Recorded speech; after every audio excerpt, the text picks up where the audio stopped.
शिक्षक मित्रांनो नमस्कार. बघा, महाराष्ट्रातील तमाम शिक्षक बांधवांसाठी जो अत्यंत जिव्हाळाचा महत्त्वाचा विषय होता तो म्हणजे की टी आणि याच टीच्या संदर्भात सप्टेंबरमध्ये माननीय सर्वोच्च न्यायालयाने अत्यंत महत्त्वाचा निर्णय दिलेला होता की तो म्हणजे की जे नवीन येणारे शिक्षक आहेत त्यांना कंपल्सरी तर अगोदरच होती, परंतु त्याचबरोबर जे पूर्वीपासून कार्यरत आहेत, RT ॲक्ट येण्याच्या अगोदर देखील कार्यरत आहे अशा सर्व शिक्षक बांधवांसाठी त्या ठिकाणी कंपल्सरी केलेली होती. आणि म्हणूनच याच संदर्भात आपण पूर्ण महाराष्ट्रभरच नव्हे तर पूर्ण भारतभर या ठिकाणी तमाम शिक्षकांनी, शिक्षक संघटनांनी मिळून त्या ठिकाणी चळवळ उभा केलेली होती आणि शासनाकडे वेगवेगळ्या मागण्या केलेल्या होत्या याच्या संदर्भात. त्याचबरोबर आपण सर्वोच्च न्यायालयात देखील काही शिक्षक संघटनांनी त्या ठिकाणी रिव्ह्यू पिटिशन केलेली होती. त्याचबरोबर आपल्या भारतातील अनेक राज्यांनी देखील त्या ठिकाणी रिव्ह्यू पिटिशन केलेली होती. आणि मित्रांनो, सर्वात महत्त्वाची मुद्दा म्हणजे आजच या रिव्ह्यू पिटिशनचा देखील निकाल आलेला आहे. आणि म्हणूनच या ठिकाणी हा निकाल अत्यंत बारकाईने आपल्याला समजून घेणं गरजेचं आहे. कारण की चुकीची माहिती स्प्रेड होऊन त्या ठिकाणी बरेच वेळेस आपली दिशा चुकली जाते. अगदी सर्वोच्च न्यायालयाचा निकाल आला त्यावेळेस देखील अनेक लोकांनी, आपल्या शिक्षक संघटनेच्या लोकांनीच आपल्या शिक्षक बांधवापर्यंत चुकीची माहिती पोहोचवली आणि त्याचमुळं झालं असं की जे आपल्या शिक्षक बांधव TET देऊन अनेक लोक पास झालेले असते, अशा अनेक बांधवांनी TET स्किप केली आणि त्याचा देखील फटका त्यांना भविष्यात बसू शकतो. आणि म्हणूनच चुकीची माहिती जर स्प्रेड केली, तुम्हाला चुकीच्या गोष्टी सांगून चुकीच्या मार्गाला लावलं तर त्या ठिकाणी पार नोकरी जाण्यापर्यंतचा धोका होऊ शकतो. आणि म्हणूनच ह्या सगळ्या गोष्टीचा बारकाईने विचार करून आपण त्यावेळेस देखील अटल शिक्षक संघटनेच्या माध्यमातून, या चॅनलच्या माध्यमातून महाराष्ट्रातील तमाम बांधवांना राज्यातील सगळ्या शिक्षक संघटनांच्या व्यतिरिक्त वेगळी भूमिका सांगितली होती आणि सगळ्यांना कमीत कमी फॉर्म भरून घ्यायला सांगितलेले होते. आणि नक्कीच ज्या लोकांनी आपले सजेशन पाळलं त्यांना खूप मोठा त्या ठिकाणी फायदा झालेला आहे. आणि याच धर्तीवर मित्रांनो, आज देखील हा निर्णय नक्की काय आहे हा अत्यंत बारकाईने तमाम महाराष्ट्रातील शिक्षकांना कळावा यासाठीचाच हा व्हिडिओ आहे. आणि म्हणूनच यासाठी अत्यंत महत्त्वाचे कायदेशीर बाबीचं बारकाईने विश्लेषण करणारे आणि सत्याच्या अत्यंत जास्तीत जास्त जवळ जाण्याचा प्रयत्न असणारे व्हिडिओ बनवणं आणि शिक्षकांच्या शंकाचं समाधान करणं हा आमचा मुख्य उद्देश असतो. आणि म्हणूनच या व्हिडिओला आपण जास्तीत जास्त लोकांपर्यंत पोहोचावं. त्याचबरोबर लाईक आणि कमेंट्स देखील आपण या व्हिडिओच्या खाली कराव्या. त्याचबरोबर चॅनलला सबस्क्राईब केलं नसेल तर चॅनलला सबस्क्राईब करा आणि बेल आयकॉन प्रेस करायला देखील विसरू नका. तर बघा मित्रांनो, हा निर्णय जर आपल्याला पूर्णपणे बारकाईने समजून घ्यायचा असेल तर यासाठी आपल्यासाठी मी खास एक सुंदरशी अशी PPT बनवली आहे, जेणेकरून हा निर्णय महाराष्ट्रातील तमाम आपल्या शिक्षक बांधवांना समजून घेण्यास जास्तीत जास्त मदत त्या ठिकाणी होईल. तर बघा मित्रांनो, सुप्रीम कोर्टाचा टीईटीसाठी सुप्रीम कोर्टाचा अंतिम निर्णय 2026 आज 29 मे 2026 रोजी त्या ठिकाणी आलेला आहे. आणि नक्की या प्रकरणाची पार्श्वभूमी जर आपल्याला समजून घ्यायची असेल तर पूर्वीचं जे अंजुमनचा जो निर्णय होता, अंजुमन इशात ई तालीम trust was state of Maharashtra, याच्यामध्ये सुप्रीम कोर्टाने निर्णय दिलेला होता आणि याच निर्णयावर रिव्ह्यू पिटिशन दाखल झालेल्या होत्या. आणि याच मग ती शिक्षक संघटना, राज्य सरकार यांनी या दाखल केलेल्या होत्या. आणि मुख्य मुद्दा याचा होता की जुन्या शिक्षकांना TET लागू होते का याच्या संदर्भात जे सुप्रीम कोर्टाने फाइंडिंग्स मांडलेल्या होत्या किंवा जो निर्णय दिलेला होता त्याच्यामधले एरर दाखवण्याचा त्या ठिकाणी आपण प्रयत्न केलेला होता. आणि याच अनुषंगाने कोर्टाचा त्या ठिकाणी आज मुख्य निष्कर्ष देखील त्या ठिकाणी आलेला आहे. आणि म्हणून हा कोर्टाचा मुख्य निष्कर्ष समजून घेणं त्या ठिकाणी आवश्यक आहे. बघा, कोर्टाने काय सांगितलं तर TET ही केवळ भरतीसाठी नाही तर सेवेत कायम राहण्यासाठी देखील अनिवार्य आहे. बघा, आणि सर्वोच्च न्यायालयाने हा निर्णय देताना अगदी स्पष्टपणे म्हटलेला आहे, TET applies equally to in service teacher as mandatory eligibility condition for continuation in service and promotion. बघा, दोन मुद्दे ज्याच्यामध्ये रणकंदन माजलं. आता देखील महाराष्ट्रातील अनेक शिक्षक संघटना त्या ठिकाणी प्रयत्नरत होत्या की प्रमोशनच होऊ द्यायचे नाही, जोपर्यंत आमच्या बाजूने निर्णय येत नाही तोपर्यंत प्रमोशन रोखायचं. याच्यासाठी महाराष्ट्रातल्या काही शिक्षक संघटना त्या ठिकाणी प्रयत्नरत होत्या आणि आंदोलनाच्या देखील पावित्र्यात होत्या. आणि याच सगळ्या पार्श्वभूमीवर सर्वोच्च न्यायालयाने जो निर्णय दिलेला आहे तर या सगळ्या प्रयत्नाला त्या ठिकाणी खीळ घालणारा हा त्या ठिकाणी आजचा निर्णय आहे. आणि म्हणून याच्यामध्ये आज देखील न्यायालयाने स्पष्टपणे सांगितलं की सेवेत कायम राहण्यासाठी तर आवश्यक आहे, त्याचबरोबर तुम्हाला पदोन्नतीसाठी देखील टेट अनिवार्य आहे. मग ही टेट भरतीसाठीही पाहिजे, सेवेत कायम राहण्यासाठी पाहिजे आणि पदोन्नतीसाठी देखील पाहिजे. तर अशा 3 बाबी कोर्टाने महत्त्वाच्या त्या ठिकाणी सांगितलेल्या आहेत. बघा, आता RT ॲक्टमधील जे कलम 23चं विश्लेषण होतं ते देखील त्या ठिकाणी लागू म्हणजे कोर्टाने त्याचं देखील विश्लेषण केलेलं आहे. आणि सेक्शन 23(2) प्रोव्हिजोमुळे आपण दावा केलेला होता की सेवेत असलेल्या शिक्षकांना देखील मिनिमम क्वालिफिकेशन मिळवणं बंधनकारक आहे, असं त्या ठिकाणी सुप्रीम कोर्टानं दाखल आहे.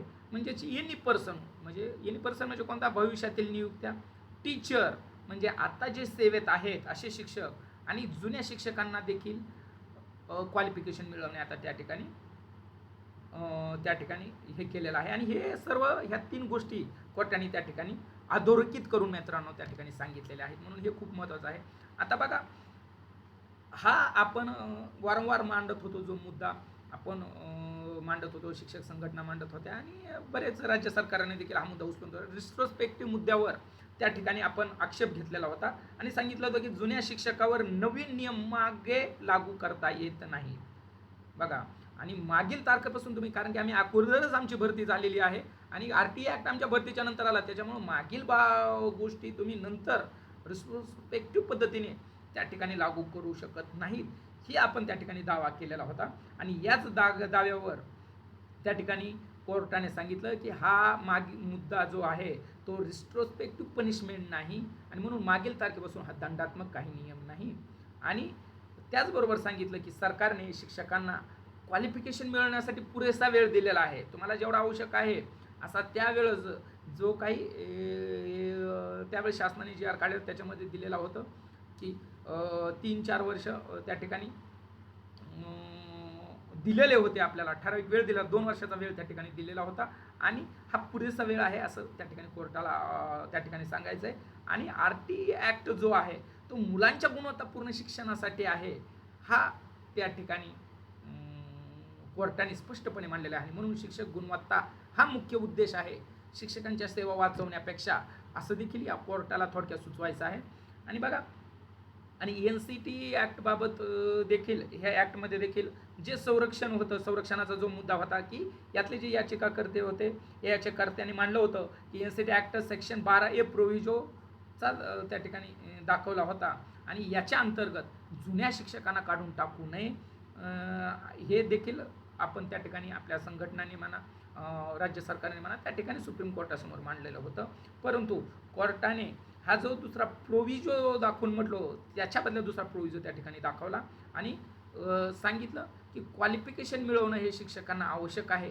आणि जो काही महत्त्वाचा जो RT ॲक्ट आहे, तुम्ही NCT ॲक्ट दाखवता तर कोर्टाने RT ॲक्ट दाखवला आणि ह्या RT ॲक्टवर भर देऊन सांगितलं की आम्हाला गुणवत्ता महत्त्वाची आहे, शिक्षकाच्या गुणवत्ता रोखू आपल्या मुलांच्या गुणवत्तापूर्ण शिक्षण मिळणं मुलांचा तो अधिकार आहे आणि त्याच्यामुळं हे पाळलं जाणं गरजेचं आहे आणि याच्यासाठी तुम्हाला शिक्षकांना पुरेसा वेळ दिलेला आहे, असं त्या ठिकाणी कोर्टाचं मत आहे. आणि मग जर सर्व्हिस कंडिशन हा बदलली आहे का, सेवा अटी यातल्या बदलल्या आहे का, हा देखील त्या ठिकाणी कोर्टाने याच्यावर देखील चर्चा केली आणि कोर्टाने हा मुद्दा निकाली काढला आणि फेटाळला की ही काही नवीन सेवा अट नाही, ही संविधानिक आवश्यकता आहे. तुम्हाला जरी उशिरा त्या ठिकाणी RT ॲक्ट लागू झालेला असेल आणि ही अट लागू झालेली असेल तरी ही नवीन सेवा अट म्हणता येत नाही, की हा संविधानिक आवश्यकता आहे, संविधानात नमूद केलेलं आहे. आणि आर्टिकल 20 या अंतर्गत गुणवत्तापूर्ण शिक्षण महत्त्वाचं असल्यामुळं आणि ही संविधानिक आवश्यकता असल्यामुळं तुम्हाला पुरेसा वेळ देखील इथून पुढे दिला जातोय आणि त्याच्यामुळं ही अत्यंत आवश्यक बाब आहे, असं त्या ठिकाणी सुप्रीम कोर्टाला त्या ठिकाणी सांगायचं आहे. आणि म्हणून त्या ठिकाणी असा निर्णय आल्यानंतर त्या ठिकाणी एक त्याच्यामध्ये थोडीशी सुधारणा एकाच बाबीमध्ये, बाकी सर्व निर्णय कायम ठेवला, मात्र एक तसा मोठा दिलासा ज्याला म्हणता येईल अशी मुदतवाढ त्या ठिकाणी दिलेली आहे. आता कोणी ह्याला मोठा म्हणेल, कोणाला हे अत्यंत छोटा वाटेल, ही ज्याच्या त्याच्या विचारसरणीवर आहे.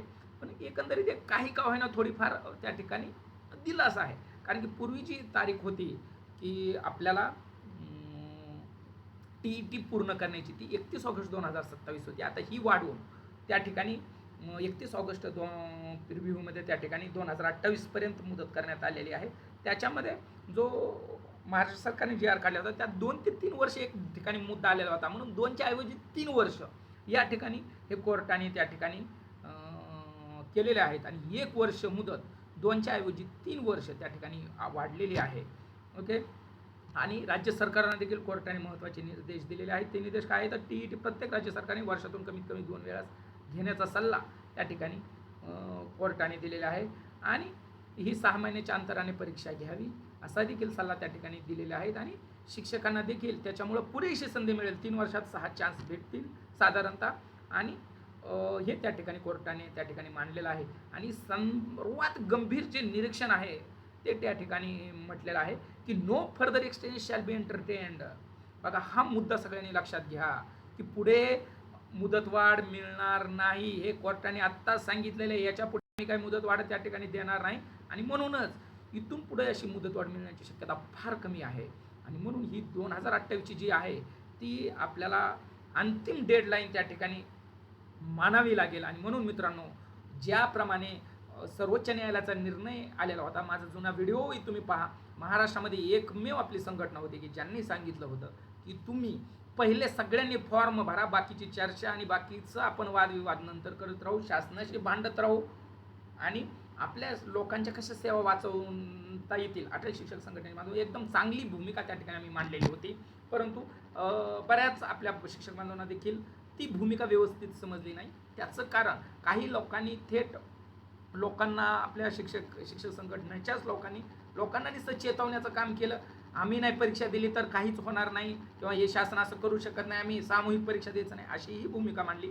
परंतु मी प्रत्येक वेळेस तमाम शिक्षक बांधवांना सांगितलं, तुम्ही कोर्टाला चॅलेंज करू नका, सुप्रीम कोर्टाला चॅलेंज करू नका, कायद्याला चॅलेंज करू नका. आपण कायदा बदलण्यासाठी आपण नक्की प्रयत्न करू, परंतु त्याच्यासाठी TETचा फॉर्मच भरायचा नाही, ही भूमिका कोणत्याही शिक्षकाने घेऊ नये, बार बार सांगितलं होतं. आणि मित्रांनो, ती भूमिका ज्या लोकांना लक्षात आली, ज्यांनी समजून घेतलं, असे बरेच शिक्षक त्या ठिकाणी अभ्यास न करता देखील त्या ठिकाणी काही पहिल्याच अटेम्प्टमध्ये त्या ठिकाणी पास झाले, काहींनी अभ्यास केला त्याच्यामुळं पास झाले. परंतु जो 3 ते 4% निकाल होता, जवळपास 11 ते 12% पहिल्या त्या प्रयत्नात त्या ठिकाणी महाराष्ट्रामध्ये लागलेला होता. आणि म्हणून मित्रांनो, आता देखील हे समजून घ्या की 2028पर्यंत कोणत्याही परिस्थितीमध्ये आपण डेडलाईन समजून की प्रत्येकानं त्या ठिकाणी आपण TET पात्र करण्याचा प्रत्येकाने प्रयत्न करावा, ही देखील आज देखील मी तुम्हाला जाहीरपणे सांगतो. ठीक आहे, आणखी देखील केंद्र सरकारने याबाबतचा कायदा करावा किंवा याच्यामध्ये आर्थिक कायद्यामध्ये काही त्या ठिकाणी सुधारणा करावी, याच्यासाठी नक्की आपल्याला भारतभर त्या ठिकाणी प्रयत्न नक्की करावे लागतील, तीही आपण करू. परंतु सगळ्यांनी त्याच्या अगोदर TET नक्की पास करा, पात्र करा. आता नक्की महाराष्ट्रामध्ये याचे काय परिणाम होऊ शकतात ते तर TET नसलेल्या शिक्षकावर देखील मोठे प्राथमिक शिक्षक जे आहेत त्यांच्यावर परिणाम होईल. आणि पदोन्नती प्रक्रियेत बघा, TET अत्यंत महत्त्वाची. आता ज्या इथून पुढे ज्या पदोन्नती होत आहेत त्या TET शिवाय होणार नाही. कितीही लोकांनी आंदोलनाचा इशारा दिला, कितीही 4 येऊ, 5 येऊ, 10 येऊ, 15 येऊ, जेवढ्या संघटना कितीही एकत्र या, कितीही तुम्ही मोठं आंदोलन करा, जोपर्यंत या कायद्यात बदल होत नाहीत तोपर्यंत तरी पदोन्नती प्रक्रियेत TET महत्त्वाची आहे. आणि भविष्यात देखील जर खरंच शासनाची बी भूमिका लक्षात घेतली तर त्या ठिकाणी कमीत कमी TET नसल्यामुळे सेवेतून काढलं जाण्याची शक्यता कमी होऊ शकते, पण पदोन्नतीसाठी इथून पुढं देखील TET ही कंपल्सरीच राहणार आहे, हे सगळ्यांनी मनाशी पक्क समजून घ्या. हे देखील मला या ठिकाणी समजून घ्यायचं आहे आणि त्याच्यासाठी आपली TET पात्र करा. चुकीच्या पद्धतीने आपला लढा नेण्याऐवजी कोणत्याही शिक्षकाची नोकरी जाऊ नये, हे सगळ्यात महत्त्वाचं आपल्यासाठी आहे. आणि म्हणून त्या मुद्द्यावर आपण जर सगळ्यात मोठा फोकस केला तर नक्की एकही शिक्षक त्या ठिकाणी नोकरीच्या बाहेर जाणार नाही आणि बाकीचे शिक्षक देखील ठराविक अंतराने ही TET पास करतील. 3 वर्षाच्या पुढे देखील तुम्हाला जर तुमची सेवा वाचली तर TET आपल्याला अडवता येईल, म्हणजे पदोन्नतीसाठी पास करता येईल, हे देखील त्या ठिकाणी आपल्याला करता येईल. आणि TETसाठी त्या ठिकाणी नियमित घेण्याचा दबाव देखील आपल्याला त्या ठिकाणी शासनावर त्या ठिकाणी वाढवावा लागलेला आहे. आणि म्हणून आपल्याला जी रणनीती संघटना म्हणून एक जी करावी लागणार आहे तर आपल्याला रेग्युलर TETची मागणी करावी लागेल. आपल्याला एज, फी, गुण याच्यामध्ये कसं रिलॅक्सेशन घेता येईल. बघा, महाराष्ट्रात सगळ्यात प्रथम शिक्षकांसाठी त्या ठिकाणी गुणामध्ये रिलॅक्सेशनची मागणी 18 शिक्षक संघटनेच्या माध्यमातून आम्ही केलेली होती. पण महाराष्ट्रातून इतर संघटनांनी सुरुवातीच्या काळामध्ये वेगळी मागणी घेऊन नाही आम्ही फॉर्मच भरणार नाही आणि कोणत्याही शिक्षकाला हेच नाही, अशा वेगवेगळ्या मागण्या त्या ठिकाणी रेटल्या गेल्या. त्या ठिकाणी दुसऱ्या कोणत्याही संघटनेने आपली मागणी उचलली नाही.